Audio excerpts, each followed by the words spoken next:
ಗುರುಗಳು ಬಂದರು. ಯಾವ ರೀತಿಯಾಗಿ ಯತಿಗಳನ್ನು ಸ್ವಾಗತ ಮಾಡಬೇಕು ಹಾಗೆ ಮಾಡಿದರು. ದುರ್ಗಾಂಬಾ ದೇವಾಲಯದ ದೋಷಾದಿಗಳ ನಿವಾರಣೆಗೆ ಸೂಚನೆಯನ್ನು ನೀಡಿ ತನ್ನ ಕಾರ್ಯಕ್ಷೇತ್ರ ಇಲ್ಲಿದೆ ಅಂತ ಮನಗಂಡರು ಯಾರಿಗೂ ಹೇಳಲಿಲ್ಲ. ಯಾರು ಸ್ವಾಗತ ಮಾಡಿದರು? ನಮ್ಮಂಥ ಲೌಕಿಕರಾಯಿತು ಬಿಡಿ. ಅಗಸ್ತ್ಯರು, ಗೌತಮರು, ವ್ಯಾಸರು ಗಗನ ಮಾರ್ಗದಲ್ಲಿ ಬಂದು ಶ್ರೀಧರ ಸ್ವಾಮಿಗಳನ್ನು ಸ್ವಾಗತ ಮಾಡ್ತಾ ಇದ್ದಾರೆ.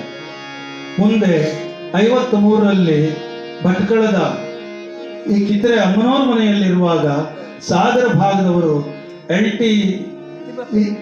ತಿಮ್ಮಪ್ಪ ಹೆಗಡೆಯವರ ಮುಖಂಡತ್ವದಲ್ಲಿ ಒಟ್ಟಾಗಿ ಬಂದು ನಮ್ಮಲ್ಲಿಗೆ ಬಂದು ಒಂದು ಚಾತುರ್ಮಾಸ್ಯ ಮಾಡಬೇಕು ಅಂದ್ರು. ಆ ವರ್ಷ ಬರ್ತೇನೆ ಹೇಳಿದ್ರು, ಆಗಲಿಲ್ಲ. ಜಯನಾಮ ಸಂವತ್ಸರದ 1954ನೇ ಇಸ್ವಿಯಲ್ಲಿ 4 ತಿಂಗಳುಗಳ ಕಾಲ ಗುರುಗಳ 13ನೇ ಚಾತುರ್ಮಾಸ್ಯ ಒದ್ದಳ್ಳಿಯಲ್ಲಿ ಮೊದಲನೇ ಚಾತುರ್ಮಾಸ್ಯ ನಡೀತು. ಗುರುಗಳು ಕಾಲಿಟ್ಟರು ಅಂತಂದ್ರೆ ಆ ಕ್ಷೇತ್ರದ ರೂಪನೇ ಬದಲಾಗ್ತದೆ. ಶ್ರೀಧರ ಸ್ವಾಮಿಗಳಿಂದ ಅತ್ಯಂತ ಜಾಗೃತವಾದ ಕ್ಷೇತ್ರ ಇದು. ಇವತ್ತು ಮತ್ತೆ ಗುರುಗಳು ಬಂದಿದ್ದಾರೆ. ಬಹಳ ವಿಶೇಷ ಅಂದರೆ ನಿತ್ಯ ಗುರುಗಳಿಲ್ಲೇ ಇದ್ದಾರೆ. ಇಲ್ಲಿಗೆ ಮತ್ತೆ ಇವತ್ತು ಗುರುಗಳು ಬಂದಿದ್ದಾರೆ. ಯಾಕೆಂದ್ರೆ ದೊಡ್ಡ ಯಜ್ಞ ಯಾವುದು ಅಂತ ಕೇಳಿದ್ರೆ ಅಪಾರ್ಥ ಮಾಡ್ಕೊಳ್ಬೇಡಿ. ಇಲ್ಲಿ ಮಾಡುವ ಯಜ್ಞ ಅಲ್ಲ, ಈಗ ಮಾಡ್ತಾ ಇದ್ದೇವಲ್ಲ, ಕಲಿಯುಗದಲ್ಲಿ ಇದಕ್ಕಿಂತ ದೊಡ್ಡ ಯಜ್ಞ ಬೇರೆ ಯಾವುದೂ ಇಲ್ಲ. ಇದಕ್ಕಿಂತ ದೊಡ್ಡ ಯಜ್ಞ ಬೇರೆ ಯಾವುದೂ ಇಲ್ಲ. ಇಷ್ಟು ಜನರಿಗೆ ಶ್ರೀಧರ ಸ್ವಾಮಿಗಳ ಸ್ವಲ್ಪ ಪರಿಚಯ, ಪೂರ್ಣ ಅಲ್ಲ, ಪೂರ್ಣ ಸಾಧ್ಯನೇ ಇಲ್ಲ, ಪೂರ್ಣ ಸಾಧ್ಯನೇ ಇಲ್ಲ. ನೋಡ್ಬೇಕು, ಒಂದು ಆಸೆ ಇದೆ. ಸಂಜೆ 6 ಗಂಟೆಗೆ ಶುರು ಮಾಡಿದ್ರೆ ಬೆಳಿಗ್ಗೆ 6 ಗಂಟೆಗೆ ಹರಿಕತೆ ಮುಗಬೇಕು. ಗುರುಗಳು ಯಾವಾಗ ಮಾಡಿಸ್ಕೊಡ್ತಾರೆ. ಯಾಕಂದ್ರೆ ಈಗಾಗಲೇ ಹತ್ರ 6 ತಾಸು ಹರಿಕತೆ ಮಾಡಿದ್ದೇನೆ. 5 ಗಂಟೆ 50 ನಿಮಿಷ ಹರಿಕತೆ ಆಗಿದೆ. ಅದು ಒಂದು ಆಸೆ ಇದೆ. ಒಬ್ರು ಹೇಳಿದ್ದಾರೆ ಅದನ್ನು, ದಾಸರೆ ಬೆಳಗೊರೆ ಮಾಡ್ಲಿಕ್ಕೆ ಆಗ್ತದೆ, ಅರೇಂಜ್ ಮಾಡಿ ನೋಡಿ.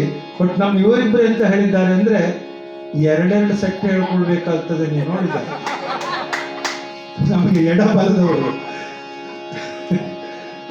ಹಾಗಂತ ಒಂದು ರಾತ್ರಿ ಬೆಳಗ್ಗೆ ಮಾಡಿದ್ರು ಗುರುಚರಿತ್ರೆ ಮುಗಿಯುವುದಿಲ್ಲ. ಗುರುಗಳು ಕಾಲಿಟ್ಟದ್ದು ಒದ್ದಳ್ಳಿ ಸೇವಾ ಮಹಾಮಂಡಳ ಆಯಿತು. ವಿದ್ಯಾದಶಮಿಗೆ 7/10/1954 ಇಡೀ ಭಾರತದಲ್ಲಿ ಎಲ್ಲಿಯೂ ಇಲ್ಲ ಓಂಕಾರ ಇದ್ದಂತಹ ಧ್ವಜವನ್ನ ಮೇಲ್ಗಡೆ ಸ್ಥಾಪನೆ ಮಾಡಿದರು. 68ನೇ ಇಸ್ವಿಯಲ್ಲಿ ಅದಕ್ಕೆ ಈಗಿದ್ದ ಆಕಾರ ಮಾಡಿದ್ದು ಸ್ಥಾಪನೆ ಮಾಡಿದ್ದಾಗ. ಹಾಗೆ ವರ್ಷದ 365 ದಿನನೂ ಚಿಮ್ಮಿ ಉಕ್ಕಿ ಹರಿತಾ ಇರತಕ್ಕಂತಹ ಸಕಲ ರೋಗಕ್ಕೂ ದಿವ್ಯ ಔಷಧವಾದ ಆ ಬಾಲ ಮುದುಕರವರೆಗೂ ಯಾರೋ ಕೂಡ ಯಾವ ಕಾಲದಲ್ಲಿಯೂ ಸ್ನಾನ ಮಾಡಬಹುದಾದ ದೇವತೆಗಳ ಅಮೃತ ಕುಡಿದ್ರು. ಆದ್ರೆ ಗುರು ಪಾದ ತೀರ್ಥ ಕುಡಿಬೇಕು ಅಂದ್ರೆ ವರದಳ್ಳಿ ಬರ್ತಾರೆ. ಅವರು 108ನೇ ವರ್ಷದ ಈ ಇತಿಹಾಸದಲ್ಲಿ ಜನ್ಮ ಶತಮಾನೋತ್ಸವ ಮಾಡಿದ ಆ ವರ್ಷದಲ್ಲಿ ಬಂದ ಪುಸ್ತಕದಲ್ಲಿದೆ, ರಾತ್ರಿ 12 ಗಂಟೆ ಮೇಲೆ ದೇವತೆಗಳು ಬಂದು ತೀರ್ಥ ಸ್ನಾನ ಮಾಡ್ಕೊ ಹೋಗ್ತಾರಂತಂದ್ರೆ ಗುರು ಪಾದುಕ ತೀರ್ಥದ ಶಕ್ತಿ ಎಷ್ಟಿದೆ ಅಂತ ಅರ್ಥ ಮಾಡ್ಕೊಳ್ಳಿ.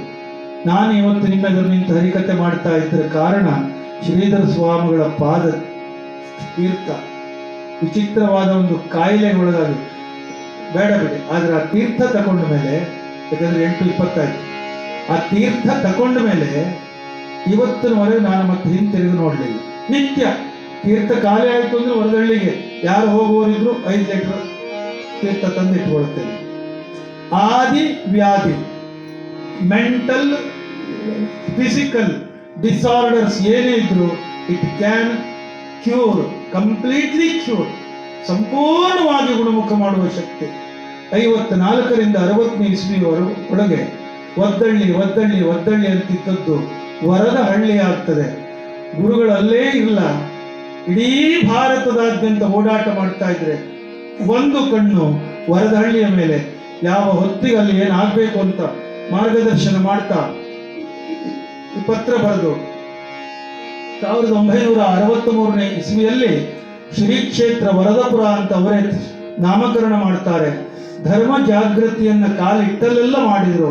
ಅಖಂಡ ಭಾರತದಾದ್ಯಂತ ಹಿಮಾಲಯದವರೆಗೆ, ಸಿಯಾಚಿನ್ ಯುದ್ಧ ಭೂಮಿಯವರೆಗೂ ಹೋಗಿ ಬಂದರು.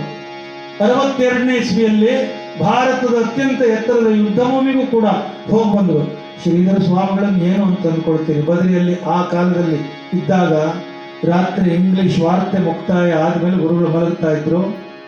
8 ಗಂಟೆಗೆಲ್ಲ ಉಪಹಾರ, ಏನೋ ಒಣ ಹಣ್ಣು 1-2 ತಗೊಂಡು ಒಂದು ಶಾಲ್ ಹಾಯ್ಕೊಂಡು ಆಕಾಶ ನೋಡ್ತಾ ಹೀಗೆ ಮಾಡ್ಕೊಂಡು ನಿಂತಿದ್ದಾರಂತೆ. ಒಳಗಡೆಯಿಂದ ಒಬ್ಬ ಹೋಗ್ತಾ ಬಂದ, ಗುರುಗಳೇ ಗುರುಗಳೇ ಗುರುಗಳೇ ಅಂತ.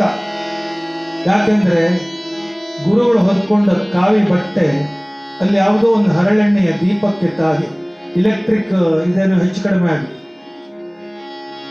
ಶಾರ್ಟ್ ಸರ್ಕ್ಯೂಟ್ ಆಗಿ ಬೆಂಕಿ ಹತ್ತಿದೆ. ಗುರುಗಳು ತೊಟ್ಟಂತಹ ಕಾವಿ ಬಟ್ಟೆ ಸಂಪೂರ್ಣವಾಗಿ ಬೆಂಕಿ ಉರಿತಾ ಇದೆ. ಗುರುಗಳಿಗೆ ಬೆಂಕಿ ಹತ್ಕೊಂಡಿದ್ದೇ ಗೊತ್ತಿಲ್ಲ. ಅವನು ಓಡಿ ಬಂದು ಗುರುಗಳೇ ಬೆಂಕಿ ಅಂತ ನೋಡ್ತಾರೆ, ಮೈ ಮೇಲೆ ಬೆಂಕಿ ಹತ್ಕೊಂಡಿದೆ. ಶ್ರೀಧರ ಸ್ವಾಮಿಗಳ ಆಗ ಪುತ್ರ ಹೇಳಿದ್ದೇನೋ ಗೊತ್ತಿದೆಯಾ? ಅವನು ಅಗ್ನಿನಾರಾಯಣ, ನಾನು ನಾರಾಯಣ, ನನ್ನನ್ನು ಭೇಟಿ ಆಗ್ಲಿಕ್ಕೆ ಬಂದಿದ್ದಾನೆ ಅವ. ನೀವೆಲ್ಲ ನನ್ನನ್ನು ಮುಟ್ಟಿ ಪಾದ ಪೂಜೆ ಎಲ್ಲ ಮಾಡೋದಿಲ್ವಾ? ಹಾಗೆ ಅವನು ನನ್ನನ್ನು ನೋಡ್ಕೊಂಡು ಮಾತಾಡಿಸ್ಕೊಂಡು ಹೋಗ್ಲಿಕ್ಕೆ ಬಂದಿದ್ದಾನೆ. ಅವನು ನನಗೆ ಏನು ಮಾಡ್ತಾನೋ ಅಂತ ಕೇಳಿದ್ರು. ಮೈ ಮೇಲಿನ ಒಂದೇ ಒಂದು ಕೂದಲನ್ನು ಅಗ್ನಿ ಆಹುತಿ ತಗೊಳ್ಳಿಲ್ಲ ಅಂದ್ರೆ ಶ್ರೀಧರ ಸ್ವಾಮಿಗಳು ಯಾರು? ಶ್ರೀಧರ ಸ್ವಾಮಿಗಳು ಯಾರು? ಇಂತಹ ಮಹಾತ್ಮರು 66-67ನೇ ಇಸ್ವಿಯಲ್ಲಿ ಯಾವುದೋ ಒಂದು ಕಾರಣಕ್ಕೆ ನೊಂದು ಇನ್ನು ಇದು ನಮ್ಮಂಥವರಿಗೆ ಕಾಲ ಅಲ್ಲ ಅಂತ ಏಕಾಂತಕ್ಕೆ ಹೋದ್ರು ಎಂಬಲ್ಲಿಗೆ ಗುರುಚರಿತ್ರೆ ಮುಕ್ತಾಯ ಅಲ್ಲ. ಘಟನೆಗಳನ್ನ ಹೇಳ್ತಾ ಹೋದ್ರೆ ಬೆಳಗಾಗಲೂ ಘಟನೆಗಳ ಮುಕ್ತಾಯ ಆಗುವುದಿಲ್ಲ ಗುರು ಮಹಿಮೆ. ಆದರೆ ಒಂದನ್ನು ಮಾತ್ರ ಉಲ್ಲೇಖ ಮಾಡಿ ಮಂಗಳಾಚರಣೆ ಹಾಕ್ತೇನೆ.